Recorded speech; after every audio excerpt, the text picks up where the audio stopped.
Voici à quoi ressemble le désormais tristement célèbre Stade Olembe, un an après avoir abrité la finale de la Coupe d'Afrique des Nations 2021.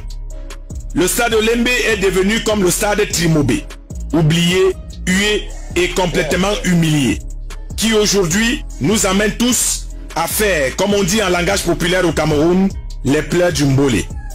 Regardez par vous-même l'état actuel de sa pelouse. On dirait qu'elle est atteinte de kwashiorkor. Et quand vous regardez la toiture, on a envie de penser qu'elle a la teigne avec ses écailles qui sautent toutes seules au moindre mouvement du vent. Le matériel technique et technologique qui se trouve ici est complètement rouillé. Le Stade Olembe, qui au départ était un complexe sportif, est aujourd'hui une espèce en voie de disparition. Après avoir avalé tant de milliards qui ont atterri dans les poches des fêtards, qui eux-mêmes ont monté une équipe de vénards pour un résultat qu'on connaît aujourd'hui, nulard. Le député du PCRN, Cabral Libi, a eu le courage de monter au créneau. Écoutez sa part de pleurs. Ce qui se passe au Stade de Lembe est historique. C'est-à-dire on parle de milliards comme si on parlait d'argent de beignet. Nous sommes gouvernés par des incompétents notoires. Il ne faut pas mélanger avec tous ces gars brillants qui sont dans l'administration. Les conseillers techniques qui sont dans les ministères. Je parle de ces ministres-là. Ils sont certainement bons dans d'autres choses. Hein. Où est passée la task force? Tout se faisait à la présidence de la République. Il y a une task force. Pourquoi le ministre des Sports écrit aujourd'hui au PM? Depuis quand le PM est dans cette affaire? Je ne le défends pas. Mais c'est une question de logique. Pourquoi créer la diversion? Tout se décidait à la task force, non? Il y a plus de 8 ans, l'on parlait d'un complexe sportif à Olembe, avec toutes les infrastructures qu'énumère ici l'élu de la nation Cabral Libi. Au départ, au moment où on parle pour la première fois de la construction, nous sommes en 2017, du complexe sportif d'Olembe, voici ce qui figurait dans les maquettes.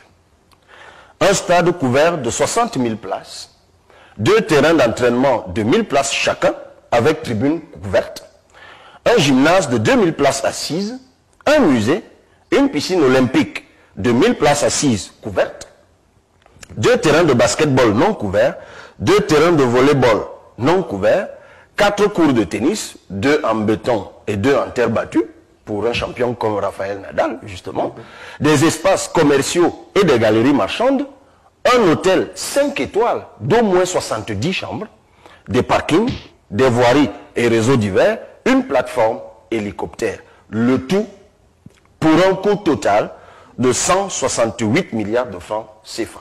Comment donc expliquer qu'un petit stade de 60 000 places ait pris autant de temps et d'argent au point de faire appel à 2 prestataires? Au début, c'était le Pichichi de Sicile, avec ses préfabriqués présentés comme moins coûteux, et ses amis nous disaient tout le temps que lui, il est moins gourmand. On n'a donc pas compris pourquoi le Pichichi est subitement devenu le petit Kiki. Les voisins du pape ont été chassés comme des femmes infidèles. On leur a demandé de ramasser leurs affaires et de ne même plus assister aux heures de prière de la task force, pour laisser place aux inconnus de Vancouver. Quand ils sont arrivés, ils nous ont dit qu'ils détestent les retardataires. On était contents, avec plein de boucans sans argent, et ils ont commencé petit à petit à augmenter la grille tarifaire. On a été tous surpris de ces gros salaires qu'ils attribuaient même à ceux qui étaient chargés de se renseigner sur le prix du fer dans une quincaillerie. La brouette de sable allait chercher dans les 20 000 francs. Le camion de sable, 500 000 francs. Le stade Olembe est aujourd'hui comme ces géants hommes d'affaires qui sont venus de Vancouver au pied de McGill. Aujourd'hui, leur matériel est en train de s'effondrer comme du calcaire. Et malheureusement pour nous, tout sera à refaire pour cet édifice sportif.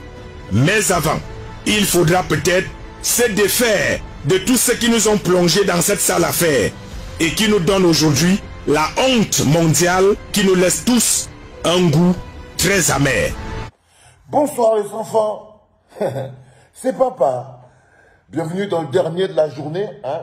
Le troisième podcast de la journée. Et quand vous écoutez ça, vous avez envie de vous rappeler directement la chanson de Jean-Michel Cancan. Oh, alléluia, oh, de qui se moque-t-on? De qui se moque-t-on?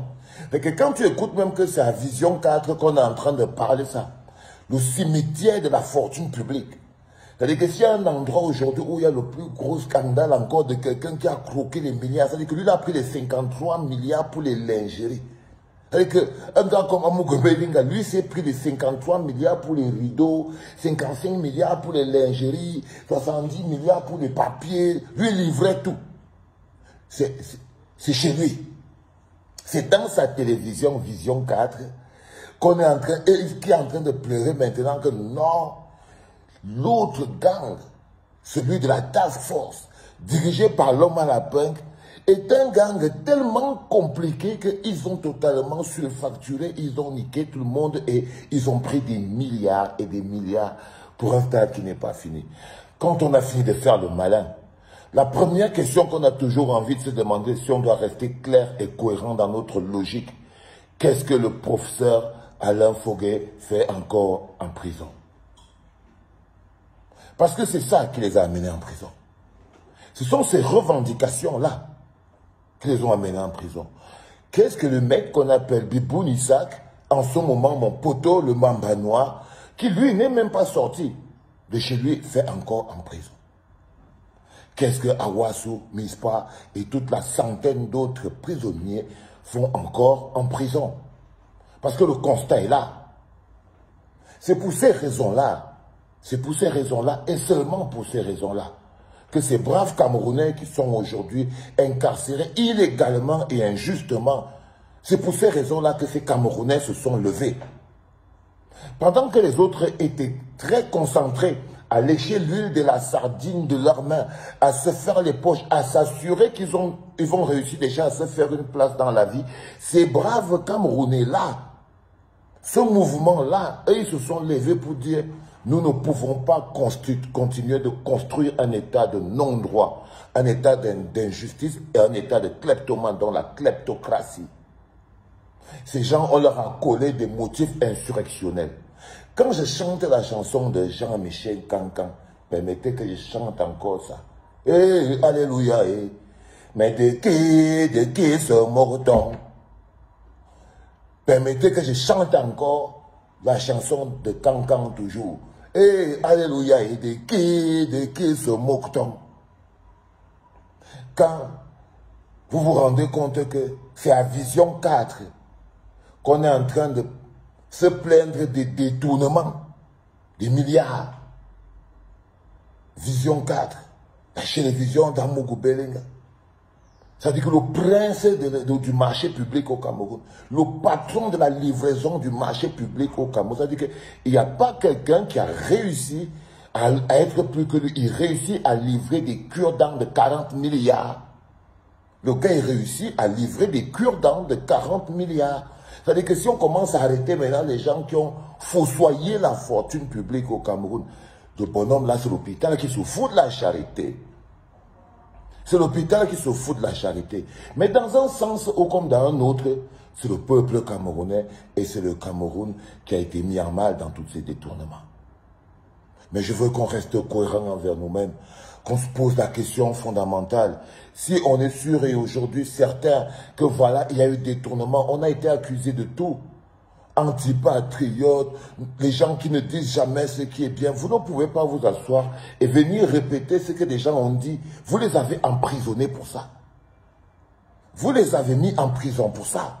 La société camerounaise ne peut pas juste intégrer qu'ils avaient raison et passer. Non, vous n'avez pas inventé le fil à couper le beurre.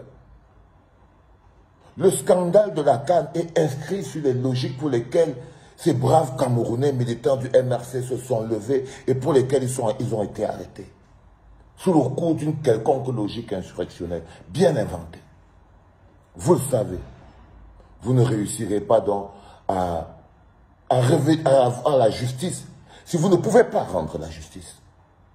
Comment voulez-vous avoir la justice? Comment voulez-vous que ceux qui ont volé les milliards de la CAN remboursent si vous-même, vous ne pouvez pas remettre Biboun Issac, le Mamba Noir, remettre Alain Foguet, remettre tous les autres prisonniers politiques dans leur bon droit de la justice?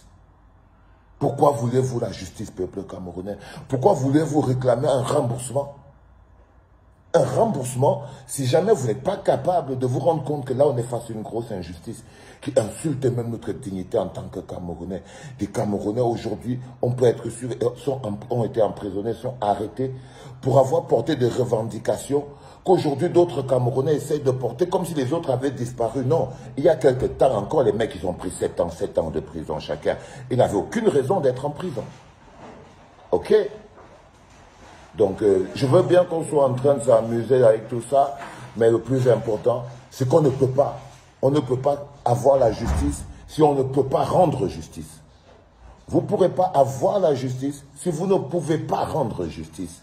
C'est totalement impossible. Et rendre justice à Biboun Issac, rendre justice à Alain Foguet, rendre justice à tous les prisonniers politiques qui sont enfermés, c'est déjà se mettre sur le chemin de la justice.